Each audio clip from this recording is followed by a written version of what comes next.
They warned me about the coast of East Anglia. Not the storms, not the treacherous tides, but something darker. They said if you walked alone at night, you might hear claws clicking against stone or the low growl of a dog that wasn't there. Some even claimed that seeing its glowing eyes meant death would follow. Locals called it Black Shuck, a phantom hound born of mist and fear. I never believed them. That night, the sea was restless, waves crashing like distant thunder.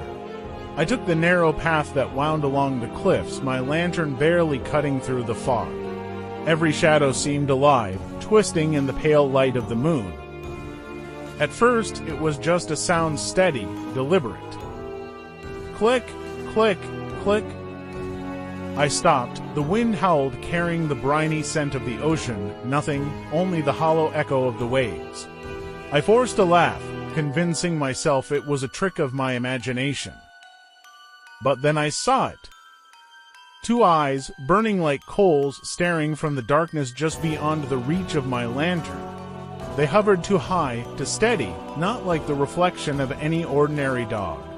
A low growl rolled through the fog, rattling deep in my chest. My body froze, yet my pulse raced, thundering louder than the sea itself. And then it began to move. The massive silhouette of a dog, larger than any beast I had ever seen, stepped into view. Its fur was darker than the night itself, swallowing the moonlight, its breath clouding in the cold air like smoke. With every step it took, the ground seemed to tremble, as though the land itself feared its presence. I tried to speak, to call out, but the words died in my throat. Because deep down, I already knew I wasn't alone anymore. The fog thickened as if the night itself wanted to hide me from what I had seen. My lantern flickered, the flame shrinking as though afraid. But those burning eyes never wavered. They followed me steady and blinking, patient. I forced my legs to move. Each step along the cliffside path echoed louder than it should have, crunching against loose stones that tumbled into the roaring sea below. I didn't dare look back, but the sound was there again. Click, click, click. The deliberate rhythm of claws striking the ground. Not fast, not frantic, just steady, matching my pace exactly. As if the beast was in no hurry, as if it knew escape was impossible.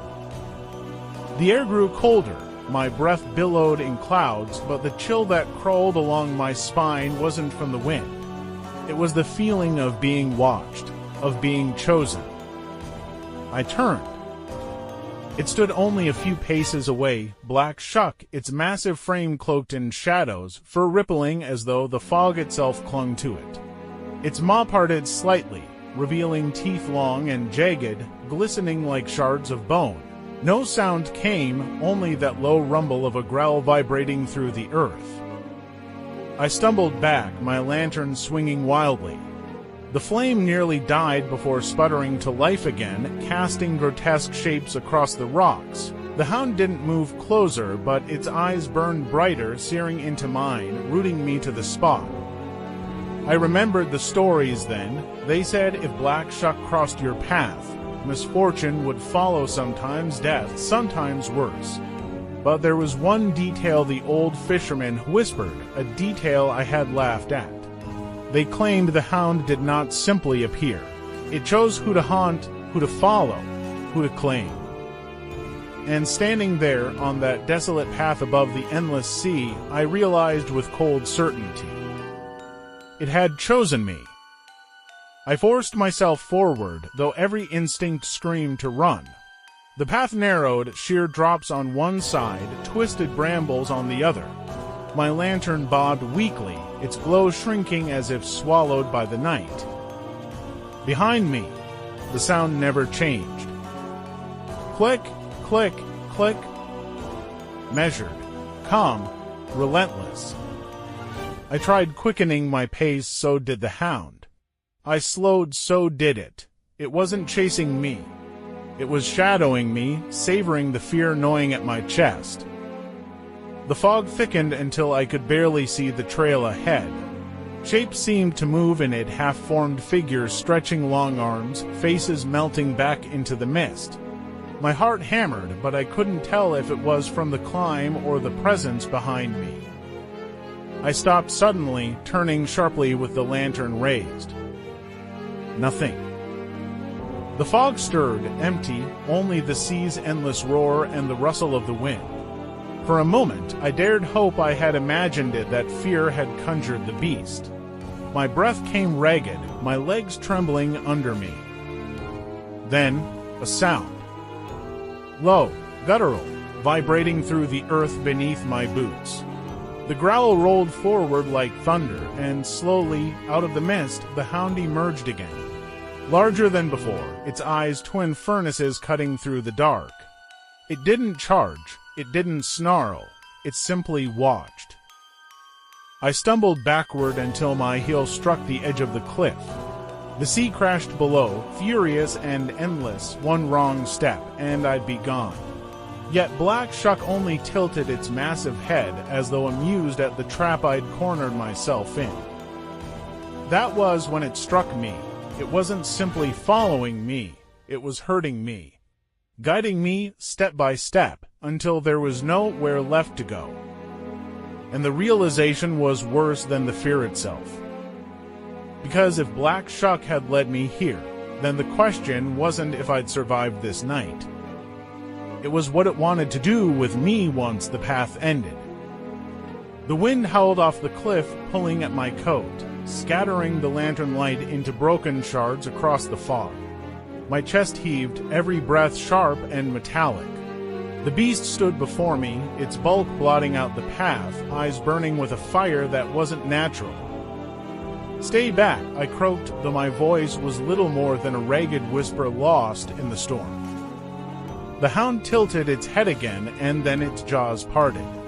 Not in a bark, not in a snarl, but in a long, low sound that was neither animal nor human. It was a whistle of death, a groan of the earth itself, as if the cliffs and sea had lent their voices to the creature. The ground trembled, my lantern flickered, sputtered, and went out, plunging the world into near total darkness. Only those eyes remained, two spheres of burning red that pierced the fog. And then movement. The beast lunged forward, not running, not pouncing, but gliding. Its paws struck the ground without sound, its body impossibly fast. In a heartbeat, it was on me. I staggered backward, arms raised, expecting fangs, claws, anything. But instead, the hound stopped mere inches from my face. Its breath was hot and foul, a stench of smoke and earth long buried. I could feel it on my skin, feel the tremor of its growl rattling through my bones. Then, in the dark, it leaned closer, its massive head lowered until its muzzle brushed my ear. And it spoke. Not words I could understand, no language I had ever heard, but a chorus of whispers, layered voices from beyond the grave. My blood turned to ice as meaning bled into me without translation, a warning, a curse, or perhaps a prophecy. Whatever it was meant for me. The hound pulled back, eyes narrowing as though measuring my reaction.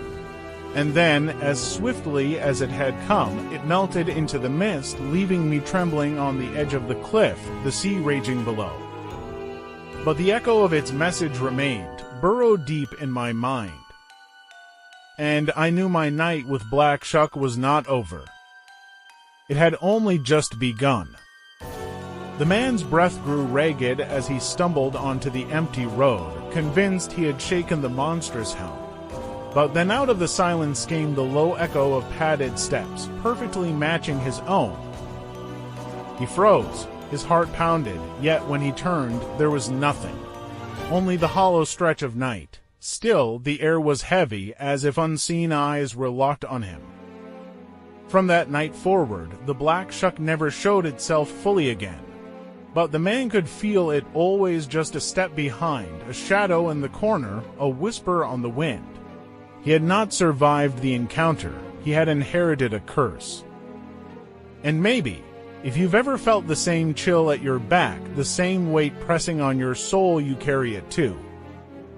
If you dare, stay with me for the next tale, because the darkness isn't done yet.